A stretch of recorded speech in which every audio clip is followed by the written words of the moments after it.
बिस्मिल्लाहिर्रहमानिर्रहीम। अस्सलामुअलैकुम वरहमतुल्लाहि वबरकातुहू। नाज़रीन कराम, गुज़िश्ता 24 से 48 घंटों में जो अहम तरीन डेवलपमेंट हुई है, इसके बाद माफिया के अंदर हलचल पैदा हो चुकी है और रीजन से इस वक्त कई ऐसी खबरें आना शुरू हो गई हैं जिनसे अंदाजा होता है कि माफिया और इनके हैंडलर्स का मफाद मुकम्मल दाव पर लग चुका है। अमरीकी सफीर डोनाल्ड ब्लूम की मरियम नवाज से खुफिया मीटिंग हुई। कप्तान जेल में है लेकिन सबकी कांपें टांगना शुरू हो गई हैं। जरदारी समेत पीपल्स पार्टी की मेन लीडरशिप दुबई फरार हो चुकी है। नून लीग की क्यादत भी लंदन में मफरूर है।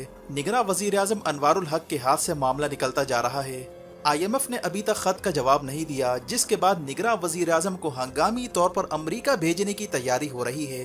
लेकिन इससे पहले ही अमरीका ने बयान दाग दिया है कि एक मजबूत लीडरशिप के बगैर तुमसे ये बहरान काबू नहीं होने वाला। इस वक्त इलेक्शन की जानिब जाना होगा और साथ में ये भी इशारा दिया कि चाइना से जब तक ताल्लुकात खत्म नहीं होते तो हम रिलीफ नहीं दे सकते। यानी बिल्ली अब थैले से बाहर आ चुकी है। इमरान खान ने जेल में अपने वकला के जरिए पैगाम दे दिया है कि मैं इलेक्शन के सिवा किसी भी टॉपिक पर बात नहीं करूंगा और किसी भी सूरत में सरेंडर नहीं करूंगा, ना ही मुल्क से बाहर जाऊंगा। PDM और इनके हैंडलर्स को आटे दाल का भाव पता लगना शुरू हो गया है। आसिफ जरदारी के फ्रंट मैनों पर हालिया छापों में करोड़ों डॉलर्स बरामद करने की इतलात आ रही हैं। सिंध में साबिक वुज़रा के घरों से भुट्टो की जगह डॉलर्स और यूरो बरामद हो रहे हैं। बाथरूम्स, तहखाने, बेड के नीचे यहाँ तक के घरों की दीवार और छतों से नोटों की बोरियां बरामद हो रही हैं और नौकरों के घरों से खजाने बरामद हो रहे हैं। यानी सिंध की सैलाब ज़दा अवाम का सारा फंड वुज़रा ने अपने घरों में छुपा रखा है। कहा जा रहा है कि जरदारी को पैगाम दिया गया है कि अगर उसने कोऑपरेट ना किया तो सिंध में इसकी करप्शन एम्पायर पर हाथ डाला जाएगा। जरदारी सिस्टम पूरी तरह लरज रहा है और कई साबिक वुज़रा इस वक्त भागते छुपते फिर रहे हैं। इस सूरत हाल को देखते हुए नून लीग के अंदर भी भगदड़ पैदा हो रही है। शहबाज शरीफ बड़े भाई नवाज को बार बार यकीन दिला रहा है कि अगली हुकूमत हमारी आनी है, तुम पाकिस्तान जाने की तैयारी करो। लेकिन बार बार ये ख्याल सता रहा है कि कहीं नवाज के साथ भी हाथ ना हो जाए। इस सूरत हाल में इमरान खान के खिलाफ मजहबी कार्ड खेलने की एक और घिनौनी कोशिश की गई, जो इस माफिया का आखिरी हथियार समझा जाता है। लेकिन ये हथियार भी ऐन वक्त पर ना चल सका। इलेक्शन से पहले कप्तान को दीवार से लगाने का मामला भारी पड़ता जा रहा है। लोग अब बिजली के खंभे उखाड़ते नजर आ रहे हैं और गिलगित बल्तिस्तान में शदीद मुजाहरे फूट पड़े हैं। शाहराए कुराकुरम ब्लॉक करने की खबरें आ रही हैं। अमेरिका और बरतानिया ने अपने सयाहों को फौरी वापस बुलाने का फैसला किया है, जबकि गिलगित से चंद किलोमीटर के फासले पर मशरकी लद्दाख में भारत ने अपनी फौजें उतारना शुरू कर दी हैं। लद्दाख में एयरफोर्स के जंगी जहाज और इसराइल के मुसल्ला ड्रोन तैयारे तैनात किए जा रहे हैं। भारत कश्मीर में G20 इजलास से कबल पाकिस्तान और चीन के बॉर्डर पर अफवाज तैनात कर रहा है। भारत के आर्मी चीफ ने राजौरी सेक्टर का भी दौरा किया है।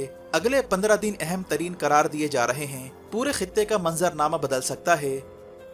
इस सूरत हाल में गिलगित बल्तिस्तान में पाक फौज को तलब किया जा रहा है। चीन और पाकिस्तान ने मकबूजा जम्मू कश्मीर में G20 इजलास पर एतराज उठा दिया है।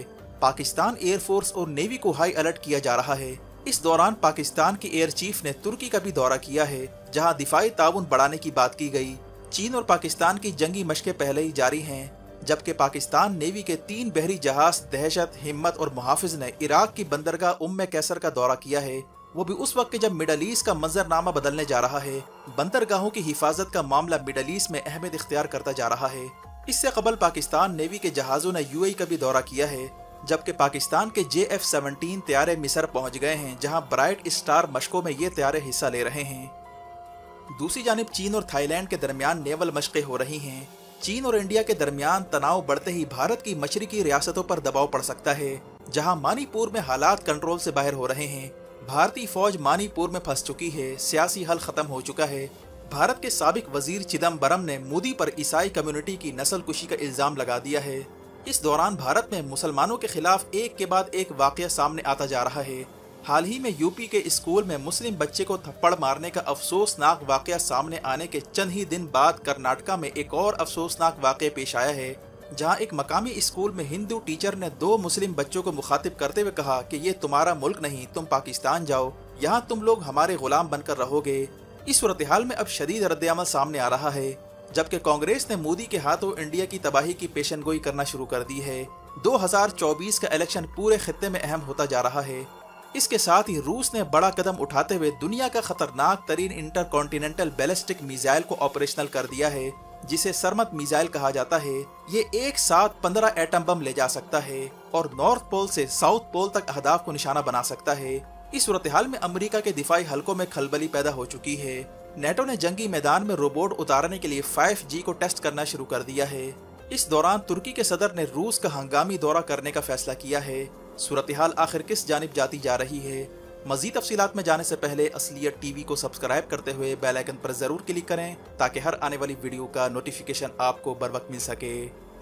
नाज़रीन इकराम, इस वक्त मुल्क में सूरत हाल यहाँ तक पहुँच गई है कि माफिया को इमरान खान के वो अल्फाज जरूर याद आ रहे होंगे कि जब इमरान खान ने माफिया को मुखातिब करते हुए कहा था कि मैं इन्हें रुलाऊंगा, और शायद अब इनके रोने का वक्त आ चुका है, क्योंकि इक़्तिदार की हड्डी पर जो लड़ाई शुरू हुई थी इसके नतायज अब नजर आना शुरू हो गए हैं।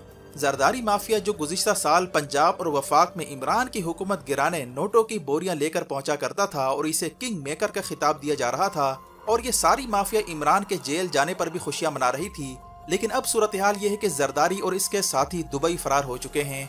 नैब की जानिब से जरदारी के फनट मैनों पर छापे मारने की खबरें आ रही हैं। यहाँ तक कि कामरान खान ने यह तक कहा है कि सिंध रेंजर्स को जरदारी नेटवर्क के खिलाफ कार्रवाई की हिदायत की गई है। लेकिन सवाल ये पैदा होता है कि आखिर ऐसा क्या हुआ कि जरदारी समेत कई लोग दुबई फरार हैं। वाज़ेह है कि अगले 15 से 20 दिन पाकिस्तान की तारीख के अहम तरीन करार दिए जा रहे हैं, क्योंकि कलीदी ओहदों पर शख्सियात रिटायर होने जा रही हैं। चीफ जस्टिस से लेकर लेफ्टिनेंट जनरल्स तक, यहाँ तक कि सदर मुमलिकत की मुद्दत भी मुकम्मल होने जा रही है। ऐसे में नया सिस्टम कौन चलाएगा, अगले निज़ाम की बागडोर किसके हाथ में होगी, इस पर मामला अटक चुका है। जरदारी जो खुद सदर बनने का ख्वाहिशमंद था, उसे शटअप कॉल दी जा रही है, जबकि अमरीकी सफीर डोनाल्ड ब्लूम ने मरियम नवाज से खुफिया मुलाकात की है, जिसमें इलेक्शन और दीगर मामलात पर बात की गई।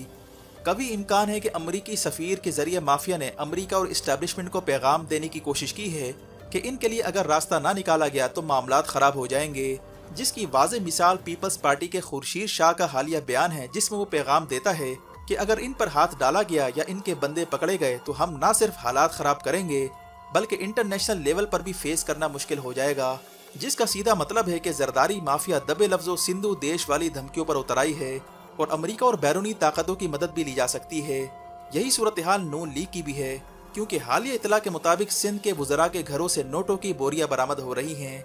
डॉलर, यूरो, रियाल, दिरहम से भरी पेटियां वॉशरूम, छतों और दीवारों से भी बरामद हो रही हैं। इस गैर यकीनी की सूरत हाल में कामरान टसूरी के जरिए नवाज शरीफ को खुसूसी पैगाम दिया जा रहा है, और इस दौरान भारत अपनी फौज बॉर्डर पर ला रहा है। इसराइल के हीरोन नामी ड्रोन तैयारे भी तैनात किए जा रहे हैं। भारत के आर्मी चीफ ने चेक पोस्टों का दौरा भी किया है। अगरचे इसे G20 इजलास की तैयारियों से जोड़ा जा रहा है, लेकिन कुछ सहाफ़ियों का ये भी कहना है कि नवाज शरीफ को इक़्तिदार में लाने का प्रेशर डाला जा रहा है, जिसे इंडिया अपना एसेट करार देता है। ये वो सूरत हाल है जहाँ मुल्क दोराहे पर जा खड़ा हुआ है। क्या इंडिया बालाकोट की तर्ज का दोबारा ड्रामा करने जा रहा है? वाज़ेह है कि इससे पहले इमरान खान कई बार कह चुके हैं कि जब भी माफिया मुसीबत में आती है तो सरहदों पर भारत फौजें ले आता है। इस बार इन्हें बचाने के लिए अमेरिका भी मैदान में कूद रहा है। भारत के वुज़रा हाल ही में LOC के हवाले से कई बार जारहाना बयानात दे चुके हैं। ऐसे में गिलगित बल्तिस्तान में अचानक शोरिश पैदा करके CPEC का रास्ता ब्लॉक करने की कोशिश की जा रही है। ये वो मौका है जहां माफिया की खिदमात हासिल की जा सकती हैं। मुल्क में अचानक दहशत गर्दी की लहर और माशी बहरान के साथ ही इमरान खान ने जेल में लाएअमल तैयार करके मुक़्तदिर हलकों को पैगाम दिया है कि इस वक्त अगर फौरी इलेक्शन करवाए जाएं तो मुल्क के माशी हालात को कंट्रोल करने के लिए मैं अपना किरदार अदा करने के लिए तैयार हूँ। ये वो सूरत हाल है जहाँ अमरीकी सफ़ीर को मैदान में उतार दिया गया, जिसने PDM की लीडरशिप से मुलाकातें शुरू कर दी हैं। वाज़ेह है कि इस वक्त दुनिया भर में सफ़बंदियाँ तेज़ हो चुकी हैं। पाकिस्तान नेवी ने मिडल ईस्ट ममालिक के दौरे शुरू कर दिए हैं। तुर्की और चाइना के साथ भी दिफाई मामला तय पा रहे हैं, क्योंकि रशिया और यूरोप के दरमियान यूक्रेन की लड़ाई ने अब नया रुख इख्तियार कर लिया है। रूस ने पहली बार दुनिया का खतरनाक मिसाइल सरमत को ऑपरेशनल कर दिया है, जो दुनिया के एक कोने से दूसरे कोने तक जा सकता है और बैक वक्त 15 एटम बम इसमें फिट किए जा सकते हैं। और साथ ही यूक्रेन की बंदरगाह से गंदम की एक्सपोर्ट बंद हो चुकी है। दुनिया में नया बहरान खड़ा हो रहा है, लेकिन मुल्क की सूरत हाल ये है कि निगरां हुकूमत इस वक्त बेबस नजर आ रही है। IMF ने बिजली की कीमतों पर रिलीफ के हवाले से अब तक कोई जवाब नहीं दिया, और अमेरिका ने निगरां वज़ीर-ए-आज़म के दौरे अमेरिका से पहले ही हाथ खड़े कर दिए हैं और ये कहा है कि महंगे तरीन पावर प्लांट्स जो तुमने चाइना से लिए हैं ये बहरान की असल वजह है। मुतबादिल एनर्जी को अपनाना ही मसले का हल है, और उसने चीन के कर्जों को जिम्मेदार ठहराया है। यानी अब IMF के जरिए प्रेशर डाला जाएगा कि चाइना से मामलात ख़त्म किए जाएं। जिसका मतलब है कि मामलात निगरा हुकूमत के हाथ से निकल सकते हैं। ऐसी सूरत हाल में कहा जा रहा है कि अगले चंद दिन काफ़ी अहम हैं और इस बात का भी इम्कान है कि इलेक्शन का ऐलान कर दिया जाए। बसूरत दीगर मामलात पॉइंट ऑफ नो रिटर्न पर भी जा सकते हैं। वीडियो देखने का शुक्रिया। मज़ीद अपडेट्स के लिए हमारे चैनल को सब्सक्राइब कीजिए और कमेंट सेक्शन में अपने ख्यालात का ज़रूर इज़हार करें। अपना और गिरदोनवाह के लोगों का ख्याल रखें। फ़ी अमानिल्लाह।